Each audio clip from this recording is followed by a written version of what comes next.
Então, vamos ver começando com o teorema de Arzelà-Ascoli. Então, lembrar aqui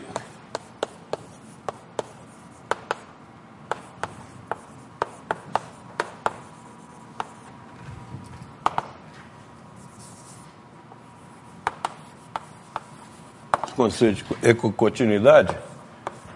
Então, vamos considerar uma família de funções, o espaço de funções contínuas,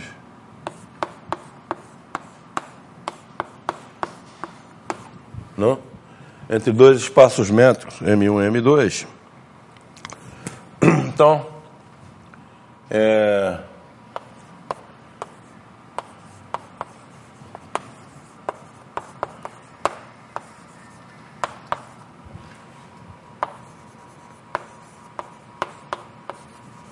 família equicontínua num ponto do domínio, se então, para todo epsilon maior que zero,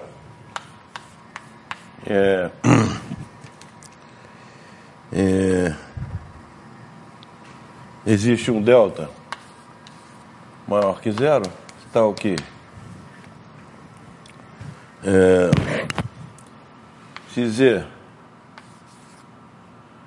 se a distância 1 de z a z0 menor que delta, então a distância no espaço, no segundo espaço,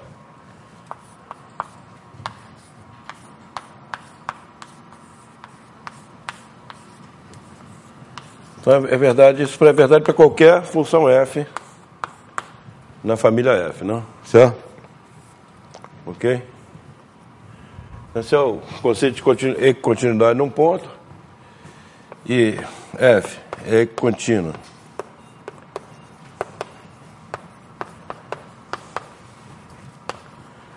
num certo subconjunto x de M1, se for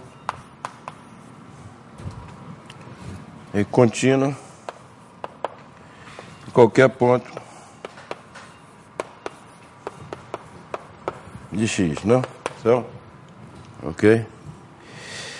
Depois tem um conceito de equicontinuidade, uniformemente, f é uniformemente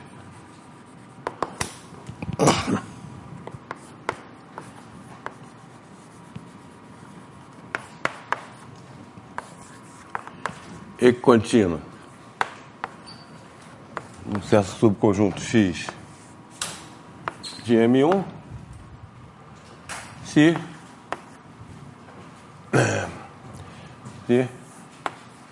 para todo epsilon maior que zero existe um delta maior que zero, tal que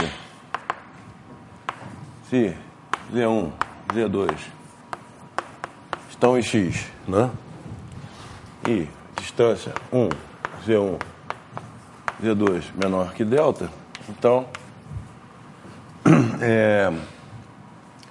a distância 2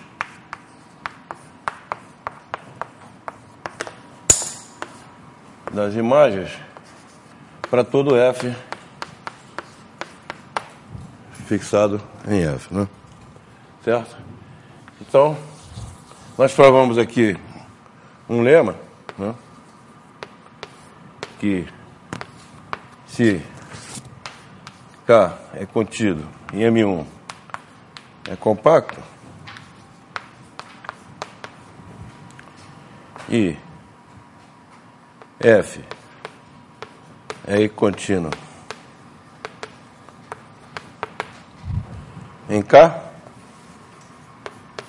então F é uniformemente equicontínua em K. Certo? Quer dizer, quando é compacto, então vale a equicontinuidade uniforme. Então, teorema de Arzelà-Ascoli, vamos enunciar inicialmente para compacto. quer dizer, o domínio compacto,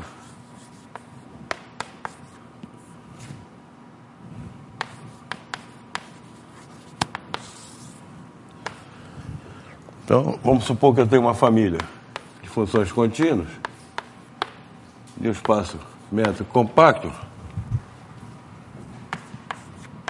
K compacto, certo?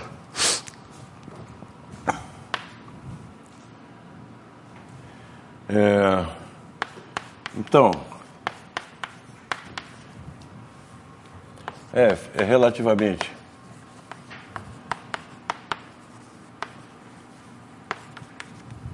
compacto em C KM, se somente se. Aqui eu vou dizer qual a métrica que eu estou considerando aqui, tá certo? Desse espaço, é a métrica do SUP, né? Mas então, ele é relativamente compacto se somente se satisfaz duas condições aqui, que é equicontínuo em K, logo uniformemente equicontínuo, né? Porque K é compacto, e B, para todo Z pertencente a K, o conjunto que eu vou definir assim, F de Z, que é o conjunto das imagens, né, com F pertencente a F. Então esse conjunto é um subconjunto aqui do M, né? É relativamente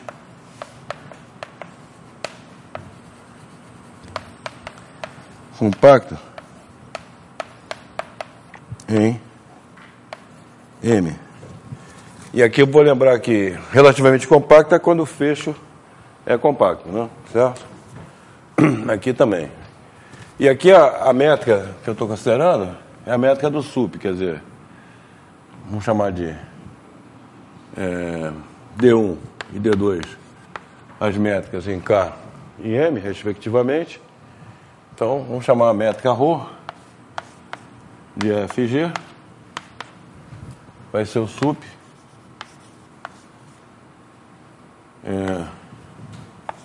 de F de Z menos G de Z. Aqui, bom, aqui seria a distância, né? Distância 2 de F de Z a G de Z, tais que Z pertence a K, certo? Supremo desse. Então, isso aqui é finito porque o K é compacto, né? Tá certo? Bom, então, eu vou dar uma ideia da demonstração num sentido. No outro sentido,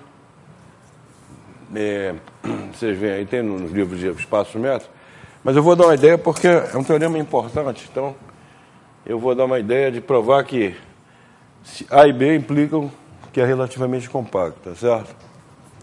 Então, demonstração de que A e B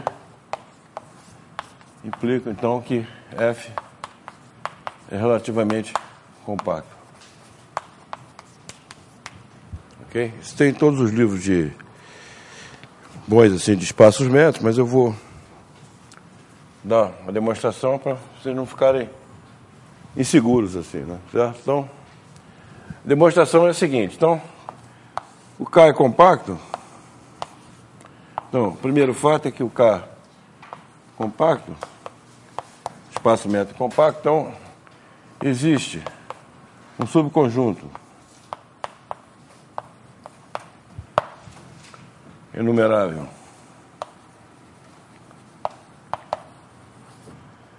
e denso X contido em K, né? Tá certo? Todo conjunto compacto, todo espaço métrico compacto tem um subconjunto enumerável denso, certo? Por exemplo, se o K for o fecho de um aberto limitado em Rn, né? Tá certo? Você pega um aberto limitado, pega o fecho dele, isso é um não compacto, né? Certo? Então, se ele for o fecho de um aberto limitado, em Rn, um subconjunto enumerável denso aqui seria o conjunto dos pontos com coordenadas racionais, por exemplo, no aberto, tá certo? Ok? Então ele vai ser denso em K, e como você está no Rn, então... Bom, então o segundo ponto, eu vou pegar, quer dizer, isso aqui dá uma distância, a distância do sup, né, no conjunto nesse conjunto de funções contínuas, tá certo? Então eu vou usar o seguinte fato, que um conjunto é compacto num espaço métrico, se somente se toda sequência tem uma subsequência convergente, tá certo? Quer dizer, se o F é compacto, se somente se para toda sequência Fn em F tem subsequência convergente. Certo? Essa é a caracterização dos espaços métricos compactos, são caracterizados dessa maneira aqui, tá certo? Bom, então,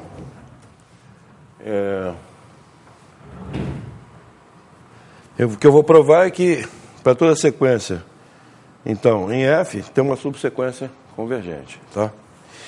Então, primeiramente, então vamos considerar essa sequência.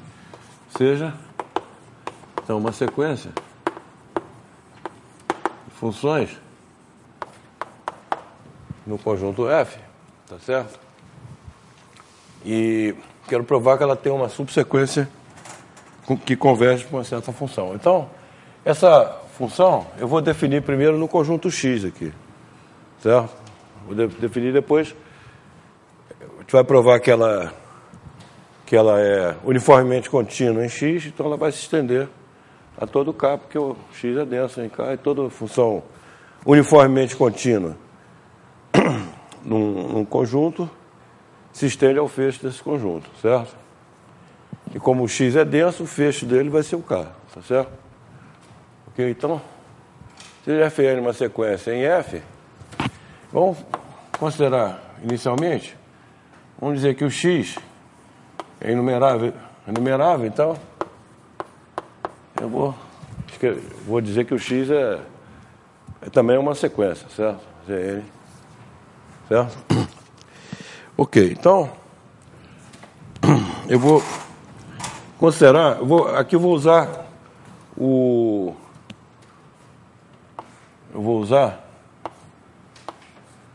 processo diagonal de Cantor. Então, vamos considerar essa sequência aqui, tá? Então, pela hipótese B aqui, essa sequência, esse conjunto é relativamente compacto, então a sequência tem uma subsequência convergente, tá certo? Ok? Então, essa aqui tem uma subsequência convergente,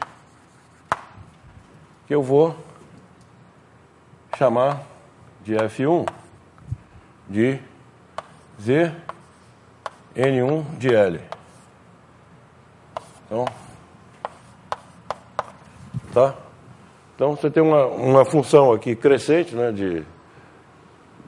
dos naturais nos naturais. Indexando dessa maneira aqui, você tem essa sequência é convergente. E vamos dizer que... não, desculpa, é o contrário. É o contrário. Não é isso que eu quero, não, peraí.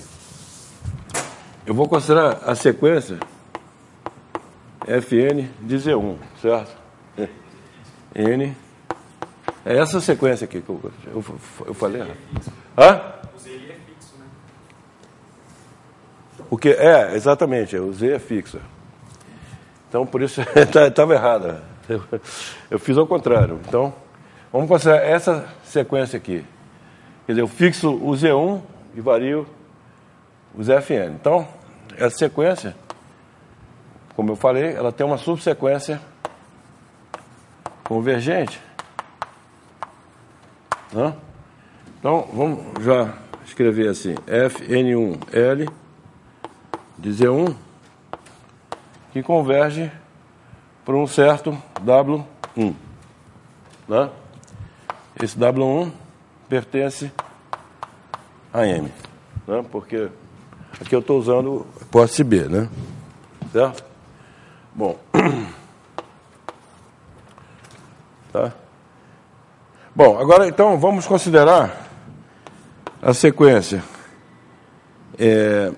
Fn1L de Z2. Tá? Vou considerar essa sequência agora. Tá? A subsequência correspondente mais com o Z2 aqui, certo? Então, essa sequência também tem uma subsequência convergente, tá?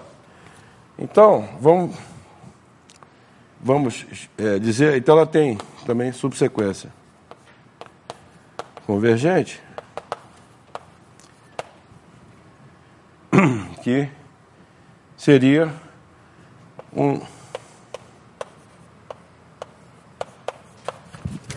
Você vai pegar uma subsequência convergente dessa forma aqui, tá certo? Ok? Então, eu vou chamar isso aqui de M2 de L, certo? F. E o N1 vai ser de L, vai ser M1 de L. Porque eu quero definir por indução, né? Uma sequência, tá? Vou definir por indução. Então, isso aqui é M2 de L. Então, essa sequência Fm2 de L de Z2, ela converge para um certo W2, também pertencente a M, certo? Ok? Bom, então, agora eu olho para a sequência Fm2 de Z3, tá certo? E extraio uma subsequência convergente dela. E vou fazendo sucessivamente, tá certo? Então, esse processo, indutivamente, me dá o seguinte, que para todo K natural, né, para todo K natural, existe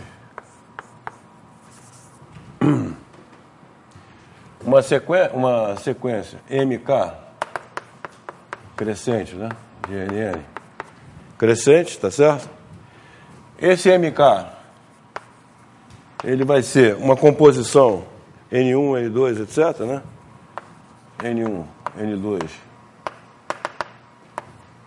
NK de L, né? Ele vai ser uma composição de funções crescentes dos naturais nos naturais, tá certo? E tal que a sequência FMK de L de ZK converge com certo WK, certo? Ok? Bom, o problema é que você vai fazendo indutivamente isso, né? Você tem que fixar uma sequência, né? Ok? Então aí entra o processo diagonal de Cantor. Observação é que escolhendo dessa maneira, essa FMK L de ZJ, ela converge para WJ, qualquer que seja J menor ou igual que K, tá certo? Porque essa subsequência é subsequência de todas as anteriores, tá certo? Ok? Então, isso aqui é verdade, tá? Ok? Então, agora eu vou escolher uma sequência única, uma subsequência única, que eu vou definir assim, M de K vai ser a diagonal, vai ser MK de K, certo? Essa aqui me dá uma função crescente de N em N, né? Tá certo? Ok? Bom, e ela tem a seguinte propriedade. Ela é subsequência da primeira, da M1, tá certo? Ela é subsequência da M1 porque ela escolhi, todas as subsequências que eu considerei são subsequências da M1, tá certo? Ok? Bom, mas ela pode não ser subsequência da M2, tá? Mas a partir do segundo termo, ela é subsequência da M2, entendeu? Tá? Quer dizer, então, o que vai ocorrer é o seguinte, que a sequência F, M, L de ZJ, ZK, vou botar ZK, L maior ou igual que 1, ela é subsequência de F, MK de L de ZK para tudo. Ela é subsequência para L maior ou igual que K. Tá certo? Você pegando essa subsequência, da subsequência, em vez de pegar L maior ou igual que 1, você pega L maior ou igual que K. Então, ela é subsequência dessa aqui. Tá? Então, como essa subsequência converge para o WK, essa aqui vai convergir para o WK. Tá certo? Então, o que vai acontecer é que FML de ZK vai convergir para o WK, para todo K. Então, com isso, a gente consegue uma subsequência da sequência original, tá certo? Que é o processo diagonal de Cantor, né? Tal que, para todo J, vamos dizer assim, para todo K, o FMJ,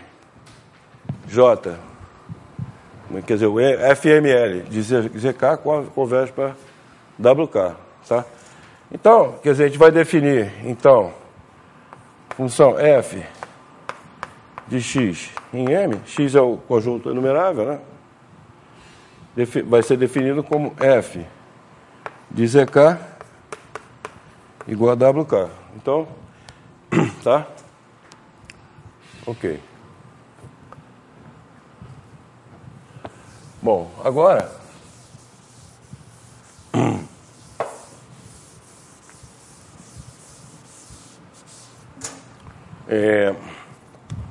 agora nós temos que provar que essa função aqui ela se estende para o conjunto K, tá certo?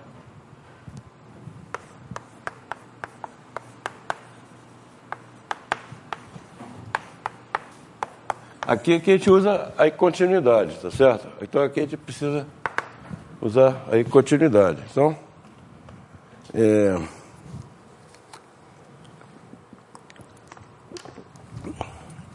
dizer, a continuidade, ela me diz o seguinte, ela vai implicar continuidade vai implicar que essa F é uniformemente contínua em X.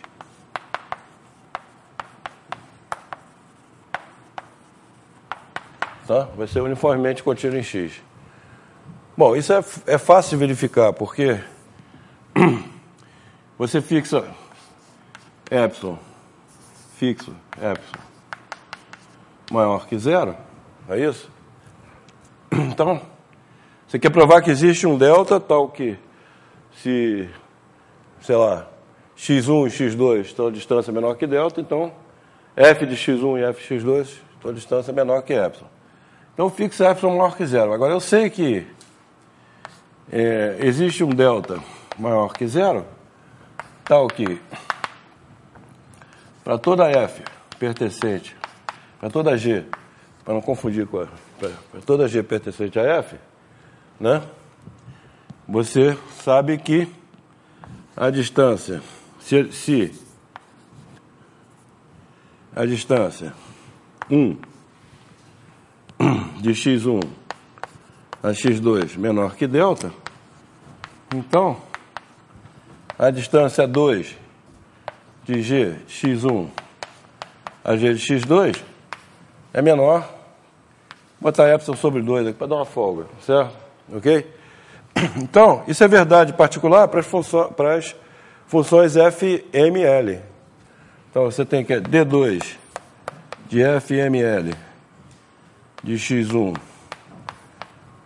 né? FML de x2 é menor que F sobre 2, para todo L. Não é isso? Então, tomando o limite aqui, quando L tende a infinito, né? Porque a distância é uma função contínua, tomando o limite, né? Então, isso aqui converge para D2 de F de x1, F de x2, né? Se x1, x2 pertence a x, tá certo? x1, x2 pertence a x, isso aqui converge para isso aqui. Portanto, isso aqui é menor ou igual que epsilon sobre 2, então é menor que epsilon. Tá? Então, com isso a gente provou que a função f é uniformemente contínua no conjunto x, tá certo? Então, f é uniformemente contínua no subconjunto x de K, tá certo? Ok? Bom, então isso vai implicar que ela se estende, isso vai implicar que f se estende a K, tá? Porque o x é denso, K, né? Isso aí decorre do seguinte: se eu tenho uma sequência xn em x, né, tal que, né, é uma sequência x, tal que xn tende para um certo x pertencente a K, tá? Então, você olha para essa sequência aqui. Então, você vai olhar para a função, para a sequência f de xn. Tá? Olha para essa sequência. Quer provar que ela converge para alguma coisa, certo? Ok? Então, esse limite vai ser o f do x. Tá certo? Por que ela converge? Porque ela é de Cauchy. Tá? Ok? É de Cauchy e o espaço, eu estou supondo que o espaço é completo, eu esqueci de falar, o espaço tem que ser completo, certo? O espaço métrico N lá é completo. Então, ela é de Cauchy, né? Porque a função f é uniformemente contínua, tá certo? F uniformemente contínua implica que essa sequência é de Cauchy, certo? Que vai implicar, então, que ela converge.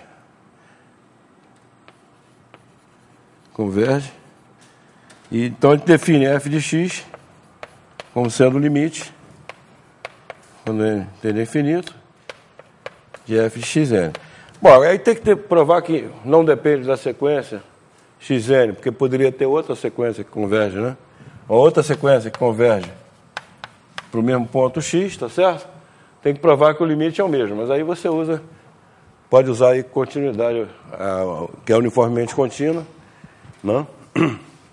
Também implica que o limite, quer dizer, f uniformemente contínua implica que o limite não depende da sequência. Não depende da sequência que tende para x, né? Certo? Ok, então, agora, tem que provar, finalmente, que a sequência converge na métrica, nessa métrica ρ que eu defini, né? Que é dada pela métrica do sup, tá certo? Ok?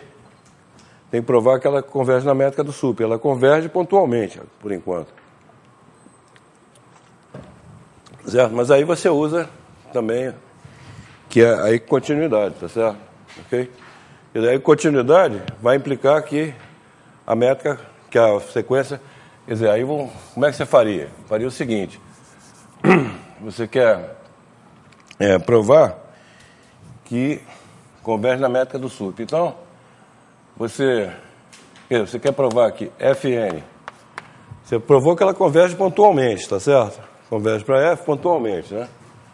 Isso aqui já está provado. Então, quer provar que ela converge uniformemente para F, né?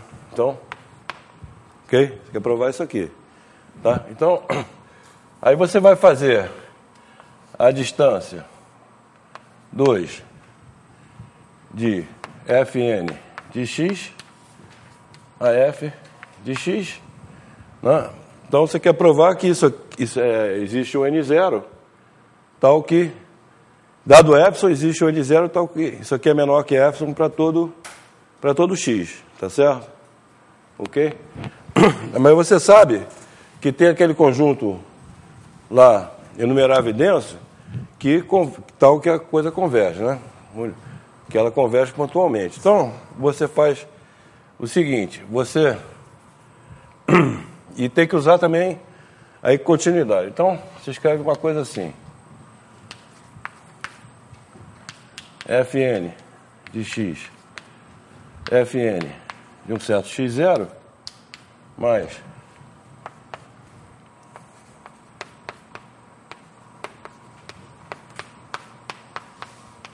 certo? Mais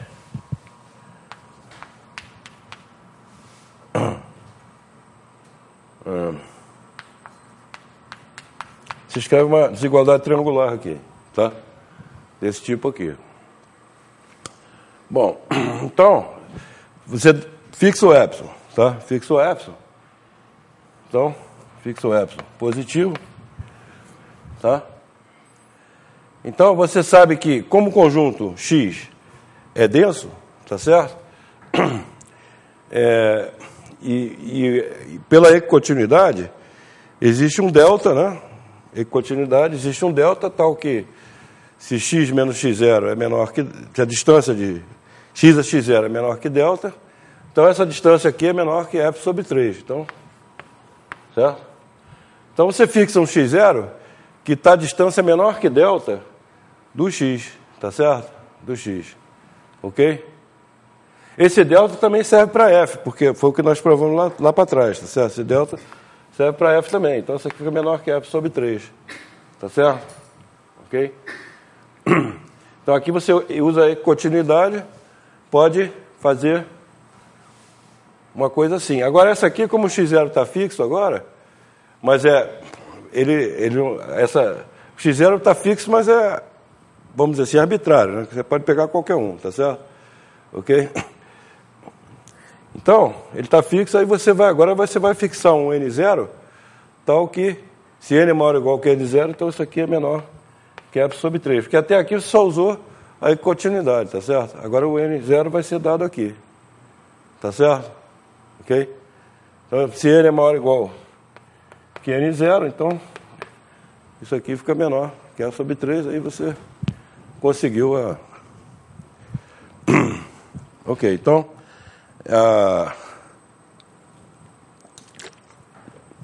Isso aí não depende de x, logo o ρ de Fn a F, que é o ρ é a distância métrica do SUP, né? Menor que F, certo? Então, se N é maior ou igual que N0, então você provou que converge na métrica do SUP, uniformemente. Converge uniformemente, tá? Ok, então, com isso aí, a gente prova pelo menos numa direção. Na outra direção não vai ser tão importante para a gente, tá certo? Vamos utilizar mais a direção. Eu quero garantir que sequências têm subsequências convergentes. Então, eu vou precisar disso aí. Então, agora eu vou enunciar um corolário que seria o seguinte. Agora eu vou supor que tem um conjunto contido em C ou C barra, né? Tá? Um aberto, U contido em C ou C barra. Tá certo? Quando for em C barra, eu vou considerar uma métrica induzida pela métrica da esfera, tá certo? Então, vou considerar um subconjunto aberto aqui, tá certo? E uma família, funções contínuas de U em C ou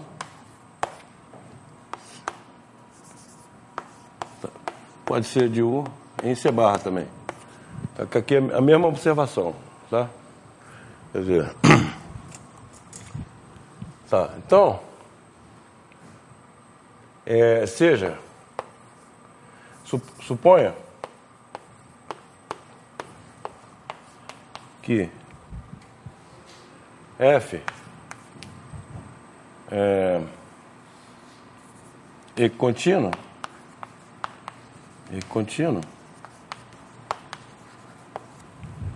tá certo? E aquela hipótese, né? Que F de Z é relativamente compacto em C ou C barra, respectivamente, tá certo? Então, toda sequência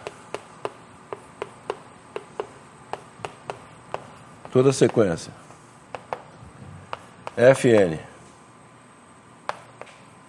em F, tá?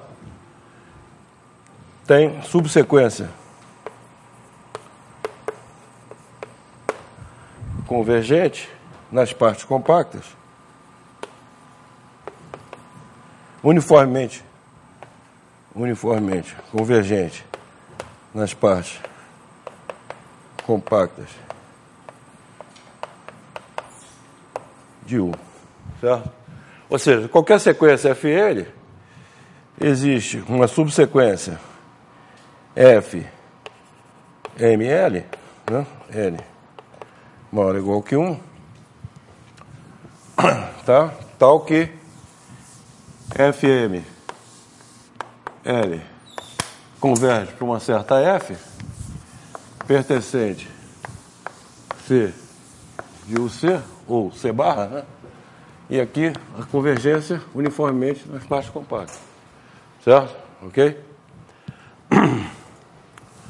Bom, a demonstração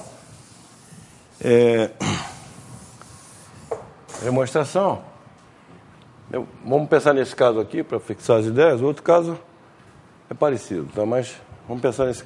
A única coisa aqui é que pode acontecer, quando for C barra, pode acontecer da subsequência convergir para a função identicamente igual ao infinito. Tá certo? Pode acontecer isso, ela converge uniformemente para a função identicamente igual ao infinito. Tá? Ok? Aí, quer dizer, quando acontecer isso, significa que você tem que tomar o infinito, na verdade, uma vizinhança dele, você tem que considerar a função 1 sobre W. Para considerar, aí, se você, quer dizer, você tem a sequência que converge para o infinito, uniformemente nas partes compactas, quer dizer que 1 sobre Fn converge para 0, uniformemente nas partes compactas. É equivalente, tá? Você pegar a carta local no infinito, quer dizer, você faz a mudança de coordenadas, Z vai, W igual a 1 sobre Z, ou Z igual a 1 sobre W, certo? Ok? É a única ressalva aqui. Mas pode acontecer na hora de convergir uniformemente para a função infinito, que significa iria isso aqui, tá certo? Tá? Bom, então a demonstração, a gente usa o teorema de Arzelà-Ascoli nos compactos, né? Você pega uma cobertura do U por compactos encaixantes, como naquele lema, né? Tá certo? Que eu pego uma cobertura do U no compacto encaixante e olho em cada compacto. Então você olha o K1, né? K1, né? A sequência Fn tem uma subsequência Fn1L converge para uma, digamos, uma G, mas essa G aqui, né? Vamos imaginar que é o C, o contradomínio, certo? Essa G é uma função contínua de K1 em C, tá certo? G1, né? Vou botar G1, tá? Agora você olha para F, N1 de L restrito a K2. O K2 é um pouquinho maior que o K1, tá certo? Então, essa sequência aqui, né, ela tem subsequência convergente, né? Tem subsequência convergente, tá? Aí você faz aquele processo diagonal, você vai obter, para colocar, você tem uma sequência FNK, o MK de L, né? Tá certo? Tá o que? Restrito ao KJ, né? Ela converge para uma GJ, né? Isso aqui para todo J menor ou igual que K. Para todo J menor ou igual que K, ela converge para um GJ, e esse GJ é uma função contínua de KJ em C. Não é isso? Ok? Aí você faz o processo diagonal, obtém analogamente uma sequência, uma subsequência, né, com aquelas propriedades que eu falei, e ela vai convergir para todo KJ, ela converge para essa GJ, entendeu? Tá? Mas acontece que o GJ, como o KJ está contido no KJ mais 1, quer dizer que o GJ mais 1 restrito ao KJ é igual ao GJ. Então você vai ter uma função que está definida, né, em todos os KJ. Logo está definido na união. E aí, tá certo? Essa aqui é a ideia. Bom, então, com isso, a gente tem a...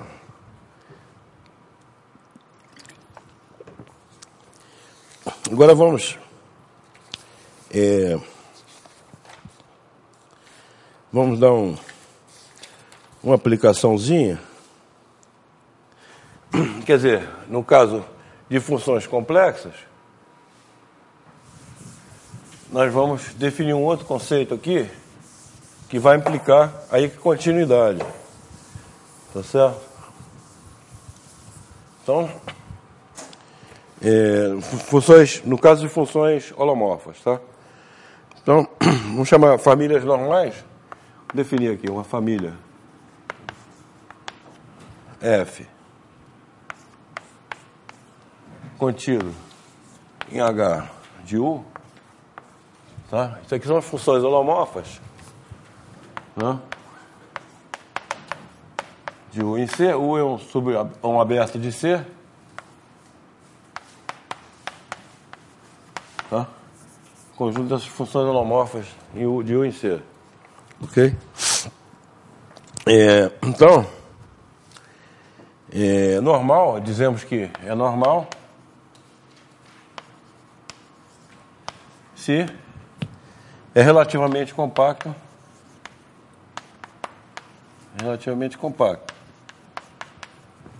em H de U. A gente já viu que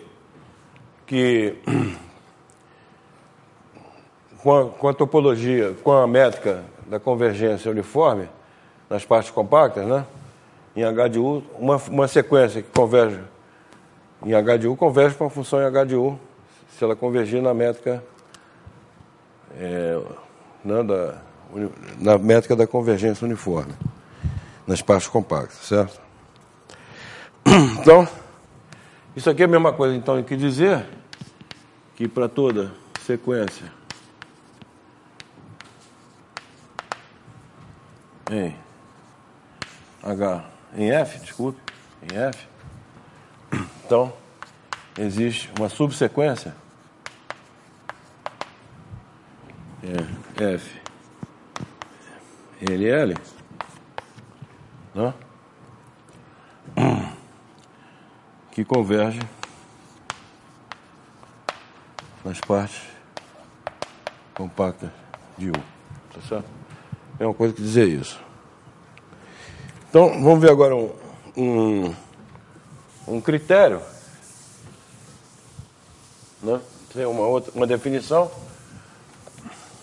Outra definição é a seguinte: dizemos que F é localmente limitado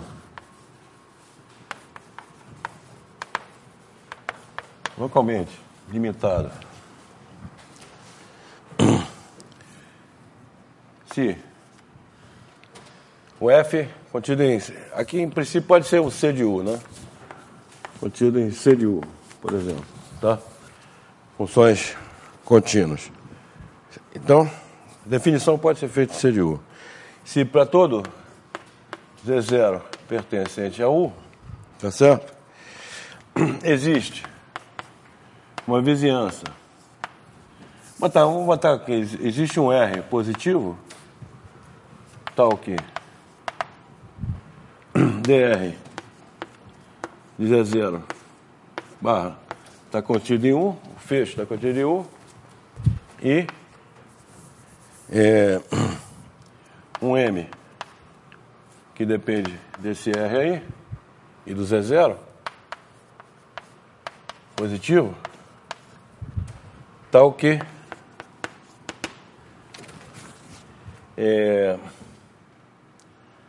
a norma para toda F pertencente a F, tá certo? A norma de F nesse conjunto, norma uniforme de F nesse conjunto é menor ou igual que M, certo? Ok? O supremo de F, módulo de F de Z e tal, né? Ok? Menor que M. Mas só restrito aqui, tá certo? Então, o teorema de Montel, ele diz o seguinte: o teorema de Montel, justamente ele caracteriza os conjuntos que são equicontínuos, tá certo? Mas teorema de Montel, ele diz o seguinte: seja F contido agora em H de U é normal,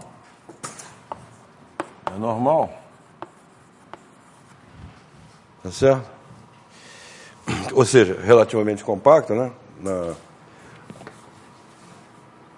Na métrica da convergência uniforme, nas partes compactas, se somente se é localmente limitado, tá certo?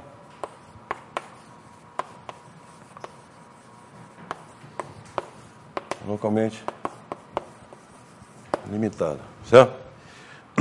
Num sentido, é fácil, né? Por exemplo, se é normal, é localmente limitado, porque sendo normal, quer dizer que a família é compacta, né? Tá certo? A família é compacta nas partes compactas, tá certo? Você faz a restrição a qualquer parte compacta, então... Então, nesse sentido, que se localmente limitado implica aqui, então, é isso aqui que a gente vai provar agora, tá certo? Então, o que nós vamos provar é que localmente limitado implica que satisfaz as hipóteses do teorema de Arzelà-Askell, tá? Então, ou seja, localmente limitado implica que F localmente limitado implica que F satisfaz as hipóteses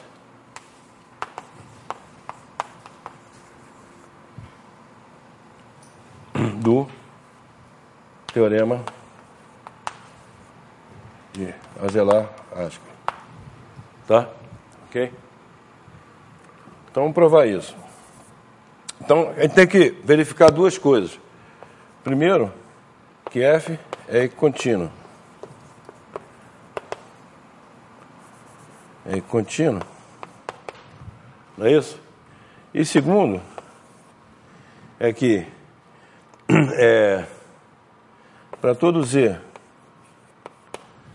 Z0 pertencente a U, não é isso? Para todo Z0 pertencente a U, esse conjunto F de Z0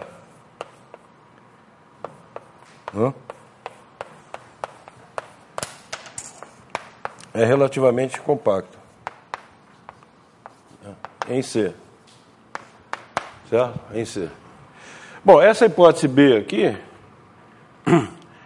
ela decorre diretamente daqui, porque o conjunto cujo único ponto é o Z0, né? Ok? Localmente limitado, pela definição, me diz que... Onde é que está? Já apaguei, né? Localmente limitado me diz que para todo Z0 existe um R positivo, tal que estaria, né? Então, é claro que se existe esse R positivo, tá? Isso aqui é verdade. Então, quando você faz, em vez de você tomar... Isso aqui já implica que o F de Z0 em módulo é menor, que é limitado. Então, sendo limitado, tá certo? Então, é relativamente compacto. Então, a hipótese B é imediata. E o que ele tem que provar é que é contínuo agora, tá certo? Então, para ver isso, te usa a fórmula integral de Cauchy. A fórmula integral de Cauchy é maravilhosa. Então,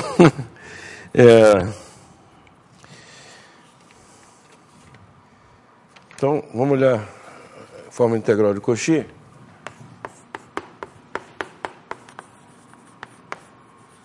Quer dizer, então, que eu vou utilizar que é localmente limitado, né? Então, vamos fixar aquele dr Z0. Z0 está fixado em U, né? Eu quero provar que é equicontínuo em Z0, tá certo? Na verdade, eu vou provar que é uniformemente equicontínuo quando você restringe a um conjunto, a um subconjunto compacto contido aqui, tá certo? Então, por exemplo, vamos supor D2R. Vou pegar D2R aqui para dar uma folga, certo? Então, aqui eu vou supor em U, está contido em U, e um M positivo, tal que F D2R fecho aqui, menor que M para toda F na família F. Então, fixamos isso aí. Tá certo? Então, vamos tomar, quer dizer, então tomei aqui o Z0, aqui um 2R, tá certo? E aqui eu vou tomar um disco de raio R, por isso que eu dei uma folga aqui. Uma folga.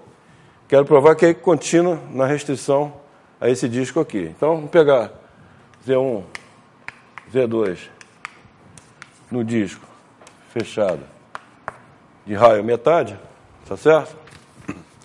E vamos utilizar a fórmula de Cauchy. Então, vou chamar a gama, vai ser o bordo do D2R. Vai ser o bordo do círculo maior, do disco maior. Então, você tem aqui F de Z é 1 sobre 2 πi integral em gama F de W W menos Z dW para todo Z no interior do disco de raio 2R. Isso aí, forma integral de Cauchy. Certo? Bom, agora então você tem F de Z2 menos F de Z1, tá? É 1 sobre 2 π, né? Aqui eu já passei para fora da norma, certo? Ok? Aqui vai aparecer integral em gama, tá certo? De quê? F de W. Aqui, o núcleo 1W menos Z2, 1W menos E1, DW, né? Certo? Módulo, ok? Bom, então a gente usa agora aquela desigualdade da integral, né? Que a integral é menor ou igual 1 sobre 2π vezes o comprimento do gama, que é 4πr, né? Certo? Ok? Vezes supremo do norma F de W.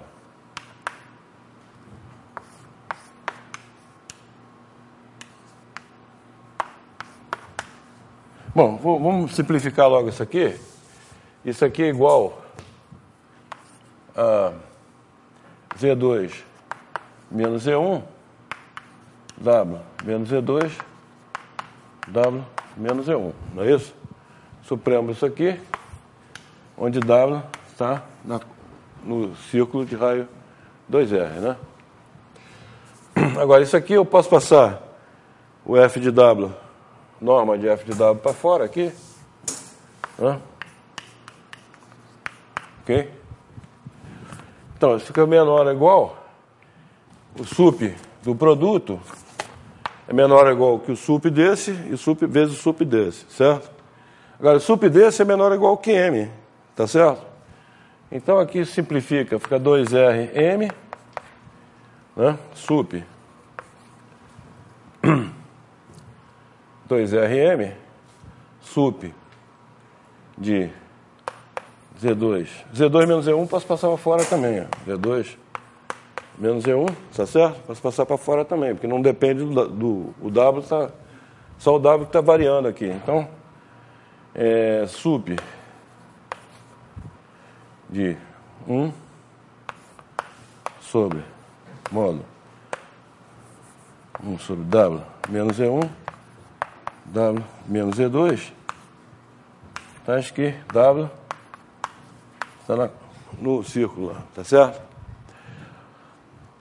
Agora, isso aqui, o denominador aqui é maior ou igual, se o de Z1, tá?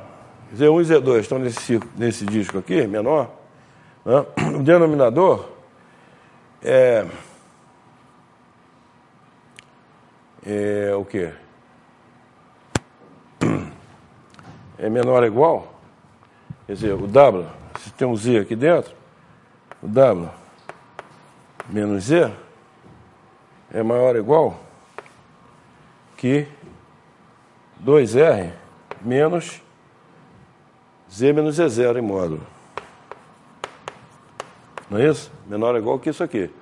Logo, esse aqui é maior ou igual, né? Maior ou igual que 2R menos Z menos Z0, certo? Ok? Tá? Quando o W varia aqui no círculo, né, isso aqui é maior ou igual, o mínimo possível é esse aqui, certo? Ok? Então, isso aqui fica menor ou igual 2R M Z2 menos E1 vezes 1 sobre 2R menos Z2 menos Z0, 2R menos Z1 menos Z0. Certo? Ok? Bom, agora, evidentemente, isso aqui como está dentro desse disco menor, isso é menor que R. Logo, isso aqui fica menor ou igual. A gente pode substituir aqui por R, tá certo? Ok? Fica menor ou igual que 2 Z1 menos Z2 sobre M, né? Sobre R, tá certo? Ok? Então, como o R está fixo, tá? Então, você tem uma constante K aqui, Z1 menos Z2, ok? Então, portanto, vale aí continuidade nessa família. Tá certo? Você tem que... Ou seja, ela é uniformemente equicontínua no disco de raio menor, tá certo? Ok? Então, você pode aplicar aquele corolário do teorema de Arzelà-Rosca. Tá certo? Bom, então vamos ver uma aplicaçãozinha interessante que está no livro aí, que é provar um teorema que a maioria já deve ter visto aí, até em análise real, acho que vê esse teorema, mas eu vou provar aqui de uma maneira mais elegante usando esse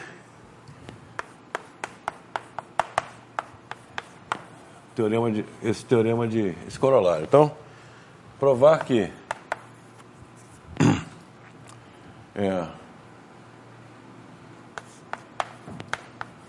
pegar essa família de funções aqui,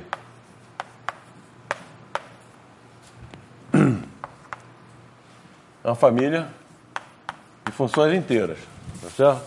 Ok? São polinômios, na verdade. Cada uma é um polinômio. E eu quero provar que isso aqui converge uniformemente nas partes compactas de C para E elevado a Z, certo? Ok?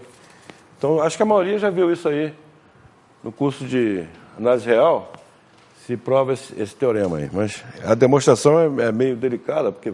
Né? Então, aqui a gente vai fazer o seguinte. Eu vou provar aqui. O conjunto, essa função, essa sequência, quer dizer, isso aqui, o conjunto das Fn, tá aqui, n maior ou igual que 1, vai ser a minha família F, tá certo? Então, isso aqui é localmente limitada. Essa é a primeira coisa. Certo? Localmente limitada em C. Ok? Então, 2, nós vamos provar que qualquer... Então, isso vai implicar, como é localmente limitada, pode aplicar aquele corolário, né? Então, essa sequência tem uma subsequência convergente. Então, o que a gente vai provar é que qualquer subsequência convergente dessa aqui só pode convergir para E elevado a Z. Então, isso vai implicar que a própria sequência converge para... Tá certo? Então, qualquer subsequência F, NL, que converge, tá ok, converge uniformemente nas partes compactas de C, então essa sequência converge uniformemente nas partes compactas para E elevado a Z. Tá? Então, provando isso aqui vai implicar que a própria sequência converge. Né? Tá? Para E elevado a Z. Quer dizer, você tem uma sequência cujo único ponto, uma sequência limitada, cujo único ponto limite só tem um ponto limite, né? Essa sequência tem que convergir para o ponto limite, tá certo? Ok? Então, é isso que a gente vai provar. Então, uma parte um pouquinho mais delicada, mas também não é muito difícil, é provar que ela é localmente limitada. Então, vamos desenvolver 1 mais E sobre N elevado a N, pelo binômio de Newton. Então, isso aqui dá 1 mais combinação de N1 a 1, Z sobre N. Então, N, Z sobre N, mais combinação de N2 a 2,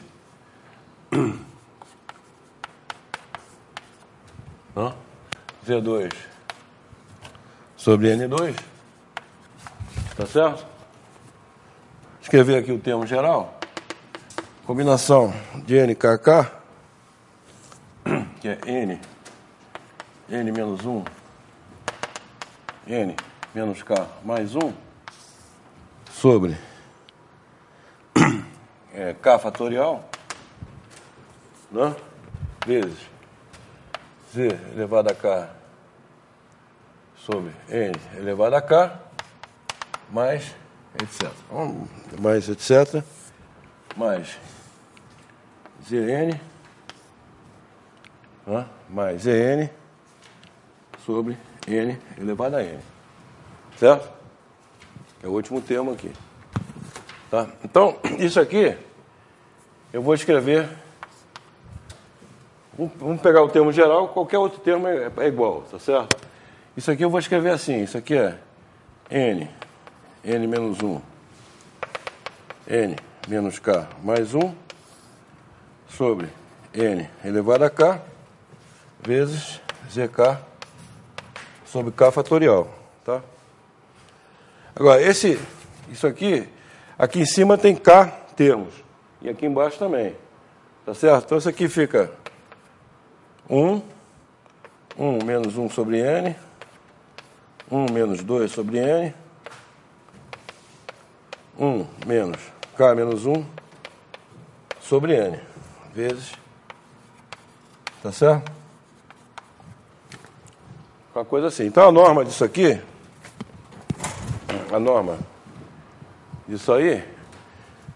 todos esses números que aparecem daqui para frente, se o N são menores que 1, tá certo? Porque todos os números são todos menores que 1 aqui. Tá certo? Então, a norma disso aí é menor ou igual que módulo, né? Módulo desse termo aí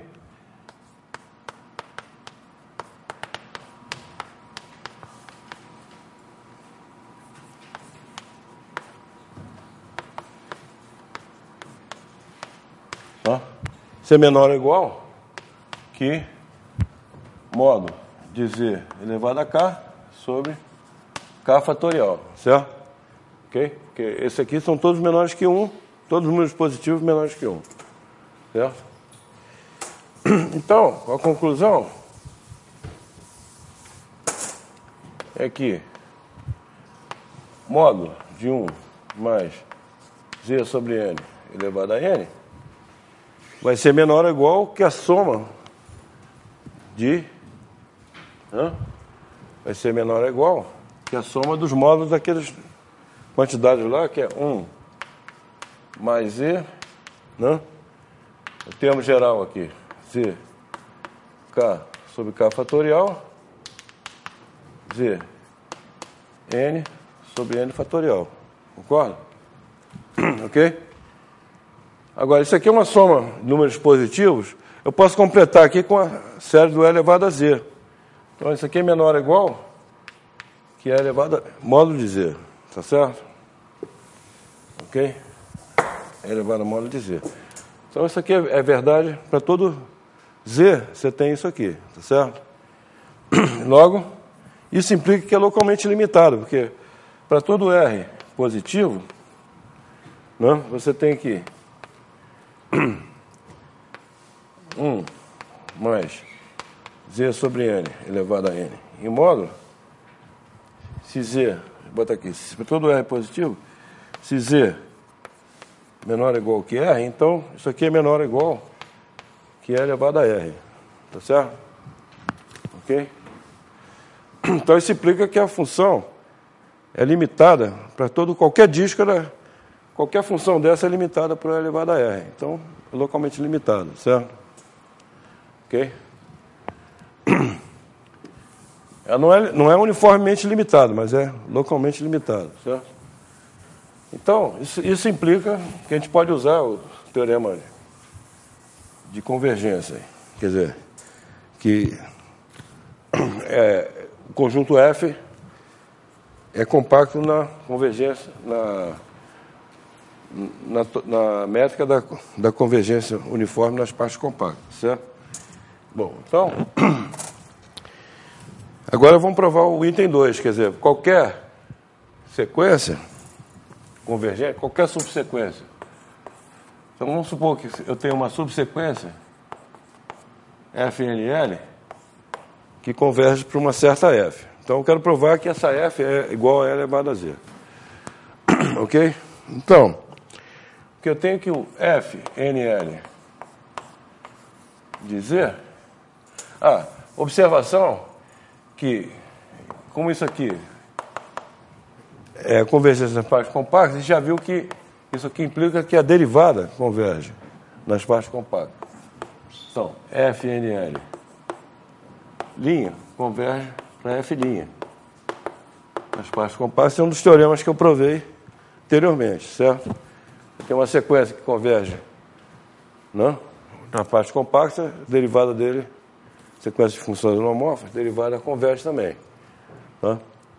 Então, vamos calcular o Fn', quer dizer, o Fn de Z é 1 mais Z sobre N elevado a N, quer dizer que o Fn' de Z, então é N 1 mais Z sobre N elevado a N menos 1 vezes derivada de Z sobre N, que é 1 sobre N. Então, simplifica aqui. Não é isso? Então, isso aqui é igual a... isso aqui é igual a 1 mais Z sobre N elevado a N, dividido por 1 mais Z sobre N.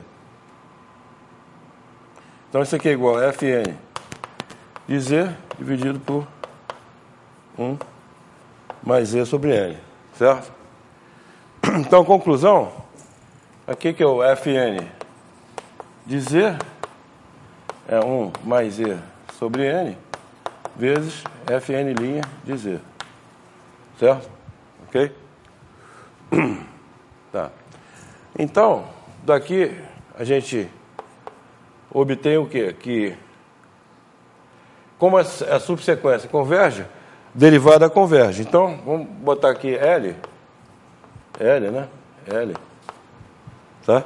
Então, o NL tende para infinito, né? Então, isso aqui tende uniformemente nas partes compactas para 1. Tá certo? Isso aqui tende para F', e esse aqui tende para F. Então, essa coisa aqui tende uniformemente nas partes compactas para a seguinte equação. F de Z igual a F' de Z. Tá? Ok? Então, agora, por outro lado, a gente sabe que o F de 0 é igual a 1. Né? Porque todos os Fn no 0 valem 1. Tá certo? Então, F de 0 é igual a 1. Então, você tem essa equação diferencial aqui. Já tem um exercício aí que, logo no início do curso, tem um exercício provando que isso aqui F é igual a elevado a Z. Certo? Ok? Então, com isso, a gente termina essa parte aí. Tá? Então, agora vamos começar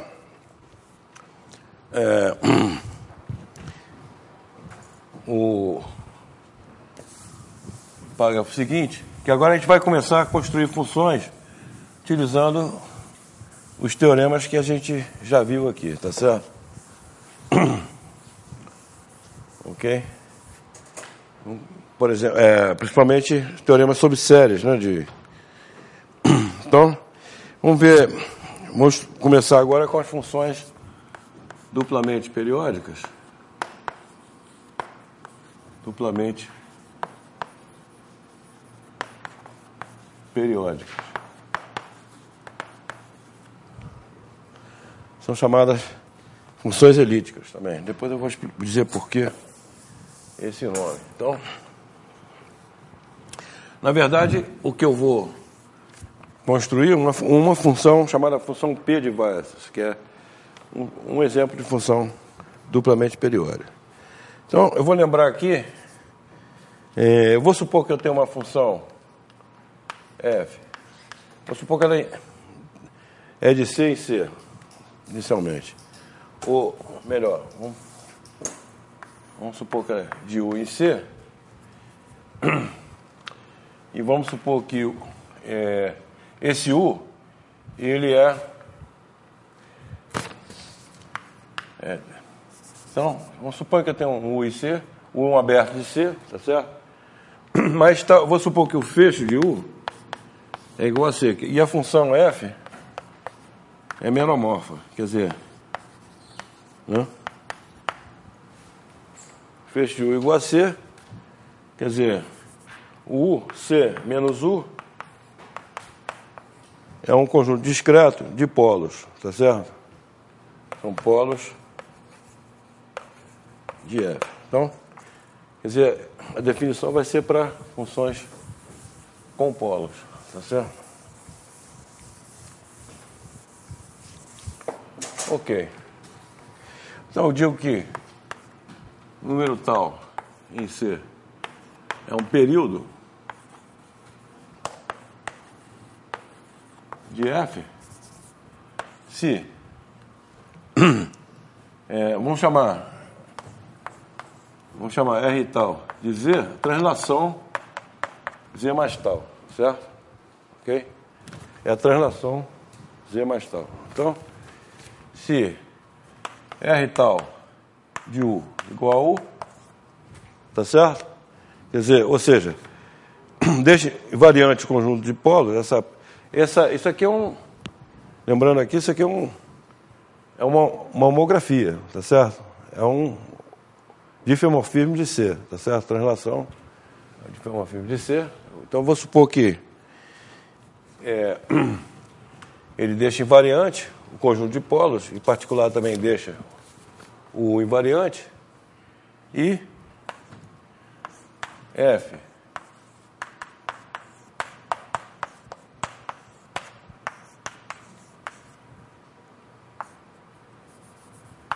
tá? Deixa invariante a função também, quer dizer, F de Z mais tal é igual a F de Z para todo Z. Então, por exemplo, se você pega a função seno de Z, então 2π é um período seno de Z, certo? 2πi é um período de A elevado a Z, certo? E assim por diante, ok?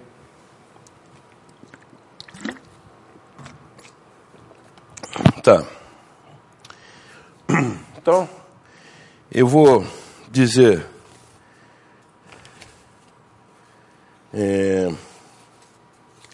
então, o conjunto de polos vai ser um conjunto discreto, né, gente?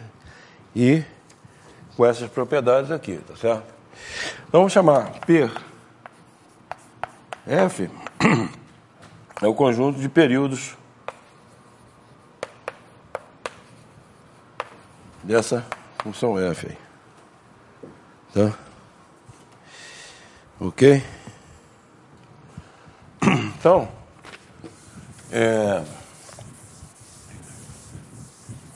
o primeiro fato aqui é o seguinte, é um teorema F de U e C como antes, né? O complemento de C é um conjunto discreto, né? Tá, ok? E então, o conjunto de períodos de F é meromorfa, né? Aqui eu vou botar entre parênteses, meromorfa. Tá? Ok? Então, o conjunto de períodos de F é subgrupo aditivo fechado de C. Quer dizer, você pega dois períodos, a soma de dois períodos é um período, você pega uma sequência de períodos que converge, o limite é um período também, tá certo? Ok? Em particular, nós temos três possibilidades. Particular, 3 não, 4 possibilidades. Só existem 4 possibilidades. Primeiro, F igual a 0. Quer dizer, ok? Possibilidade B, F é igual a lambda Z. Isso aqui é um conjunto da forma N lambda. Acho que N pertence a Z. E lambda é um complexo diferente de 0. Então, esse aqui, por exemplo, é o caso do seno, cosseno, E elevado a Z, etc. Tá? Se per F vai ser lambda 1 Z mais lambda 2 Z, onde lambda 1, lambda 2 são números complexos diferentes de 0 e lambda 2 sobre lambda 1 não é real. Tá? Então, essa é uma terceira possibilidade. E a última possibilidade é quando F é o C todo. Esse caso aqui é quando a F é constante. Tá certo? Isso é por definição, né? Certo?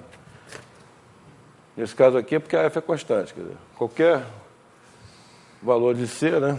Isso implica que a F é constante. Tá certo? Ok? Tá? Então,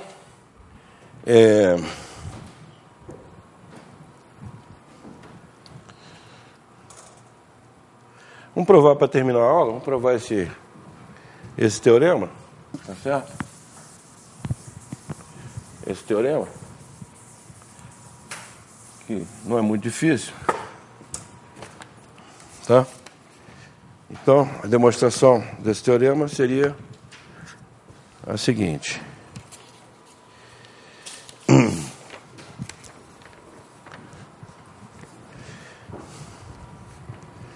Vamos supor que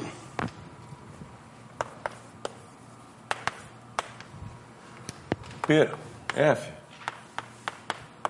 não é discreto. Bom, que é um subgrupo é fácil, porque subgrupo, eu vou deixar subgrupo de C é fácil. Eu deixo para vocês, aí está no livro também. Vamos supor que F não é discreto. Então, se ele não é discreto, existe uma sequência tal N pertencente a F que converge para um certo tal 0. Não? Então, o que vai acontecer? Como você tem F de Z mais tal N igual a F de Z, para todo Z pertencente a U, né? Então, como a função é contínua em U, tá certo? Isso aqui é verdade também para o tal 0, tá certo? Por limite aqui, tá certo?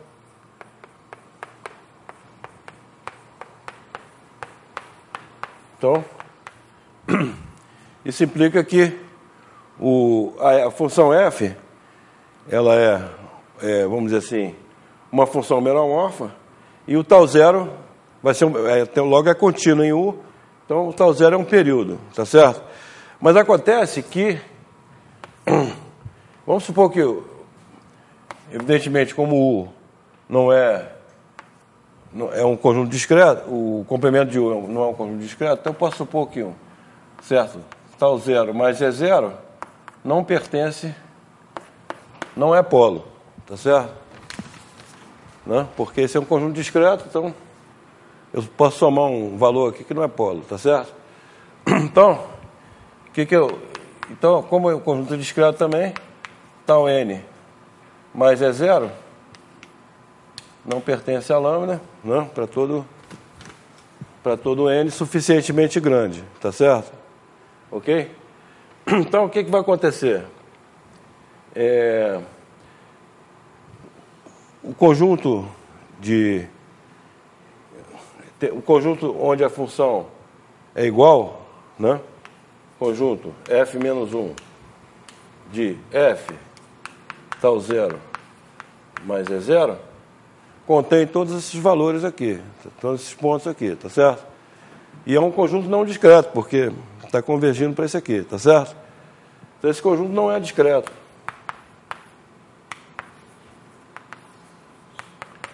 Então isso implica que a função é constante, numa vizinhança. F é constante em vizinhança desse valor aqui, tal 0 mais é 0. Concorda?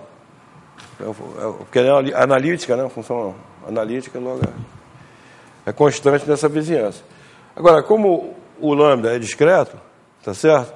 O menos lambda é conexo, tá certo? É conexo. Então, o menos lambda conexo implica que a f é constante. Tá certo? Então, a f é constante. Logo, nesse caso, quando não é discreto, é exatamente dizer que o PRF é igual a C. Tá certo? Ok? Logo, vamos supor de agora em diante que a f não é constante. Tá certo? Então, se a f não é constante, a gente conclui que é um subgrupo fechado. O PRF é um subgrupo fechado e poderia ser esse caso aqui, né? PRF igual a 0. Então, vou supor também que não é esse caso, tá certo? Então, poderia ser esse caso aqui, tá certo? Ok? Porque esse aqui é um subgrupo, né? Um subgrupo fechado, tá? Então, vou esquematizar aqui. Então, você pega um lambda, seja lambda diferente de 0, lambda 1 diferente de 0, pertencente a PRF. Estou supondo que o PRF não é o 0. Né? Bom, então, esse lambda 1 aqui, eu vou tomar tal que módulo de lambda 1 é o mínimo de lambda, módulo de lambda, você acha que lambda pertence a PRF. Isso é um conjunto discreto, tá certo? E lambda pertence a PRF menos o 0. Porque o mínimo é o 0, né? Tá certo? Ok? Menos o 0. Então eu pego o que está mais próximo da origem. Um dos que está mais próximo da origem, certo? Ok? Ok, então, aí eu tenho aqui 0 e tem a reta aqui gerada pelo lambda 1. Né? Lambda 1 menos lambda 1, 2 lambda 1, etc. Bom, se o PRF está contido nessa reta, acabou. O PRF só pode ser isso aqui, tá certo? Ok? Né? O PRF está contido. Então eu pego a reta R, lambda 1, certo? Essa reta R, lambda 1. Se o PRF está contido aqui, tá certo? Acabou, porque esse lambda 1 aqui é o menor. Se você tiver algum no meio aqui, você tem um menor aqui por subtração. Tá certo? Então, PRF tem que ser isso aqui. Se ele está contido aqui, ele vai ser, né? Ele vai ser o Z lambda 1, certo? Ok? Então, vamos supor que ele não é isso aqui. Então, PRF diferente. Não está contido em R lambda 1. Então, ele tem pontos que estão fora aqui.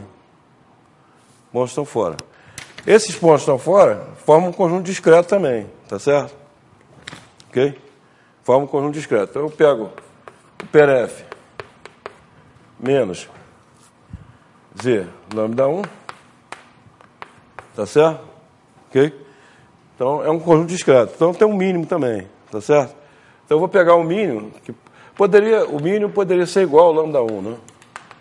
Podia ser igual, mas em geral vai ser um pouquinho maior, tá certo? Ok? Então, eu pego lambda 2, tal que módulo lambda 2 é o mínimo do módulo do lambda, está escrito que lambda pertence a PRF, pertence a esse conjunto aqui. Tá? Tá? Ok? Tá, então, analogamente, o PRF vai conter o Z lambda 2, então ele vai estar contido. Não, ele vai conter o Z lambda 1 mais o Z. Esse mais aqui é porque é soma direta, tá certo?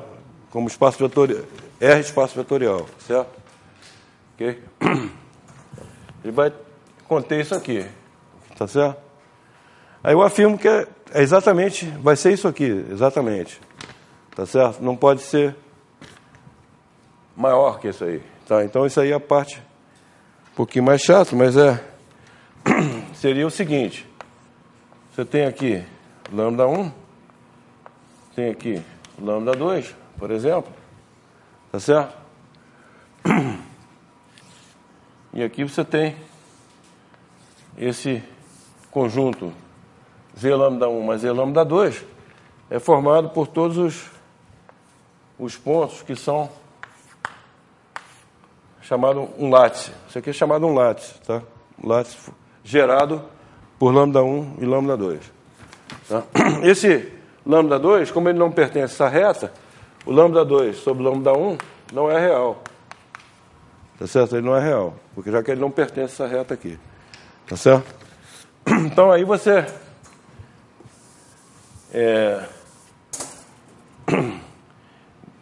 agora você supõe, eu digo o seguinte, não existe mais nenhum ponto, se existiu algum ponto fora, tá certo?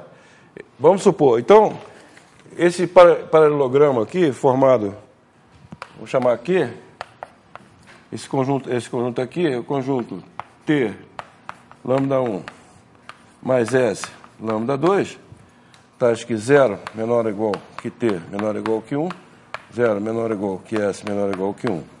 Considera esse conjunto Q aqui, que é o paralelogramo formado pelos períodos aqui, tá certo? Por dois períodos independentes, tá? Então, se existir alguma coisa fora daqui, o que eu faço? Como esse conjunto contém esse aqui, eu posso transladar essa coisa aqui até bater aqui dentro, entendeu? Tá? Eu translado esse conjunto aqui, qualquer ponto em C, você subtraindo um ponto aqui, você cai aqui dentro desse paralelogramo. Tá certo? Agora, dentro desse paralelogramo, pela definição do lambda 1 e lambda 2, tá? Os únicos pontos são esses aqui. Tá certo? São esses quatro. Tá? Porque se tiver um outro ponto, você vai obter uma contradição, porque você vai obter um ponto que está ou contradiz o primeiro caso ou contradiz o segundo definição do lambda 2. Certo? Ou contradiz a definição do lambda 1 ou do lambda 2. Tá certo? Que vai estar mais próximo do lambda da origem. Tá certo? Ok? Então, seria essa a ideia. Por exemplo, se você tem um ponto por aqui, né, tá? No PRF, essa distância aqui está contida no PRF. Essa distância você tem um ponto por aqui também, ó, transladando ele para cá, tá certo? Então você tem uma distância que é menor, tá certo? Ok? Então, essa aqui é a ideia da demonstração. Então a gente vai... O que a gente vai construir são as funções duplamente periódicas, são as funções que têm períodos desse tipo aqui, tá certo? Ok? Elas têm que ser meromórficas, não pode ser holomórfica. Tá? A gente vai ver que não pode ser holomórfica. Com um período só, aí pode ser holomórfico, mas, ok? Quando é Z lambda 1, aí pode ser holomórfico, porque tem o cosseno, o seno, né? Certo? Mas com dois períodos já não pode mais ser holomórfico, tá? A gente vai ver, tem que ser meromórfico.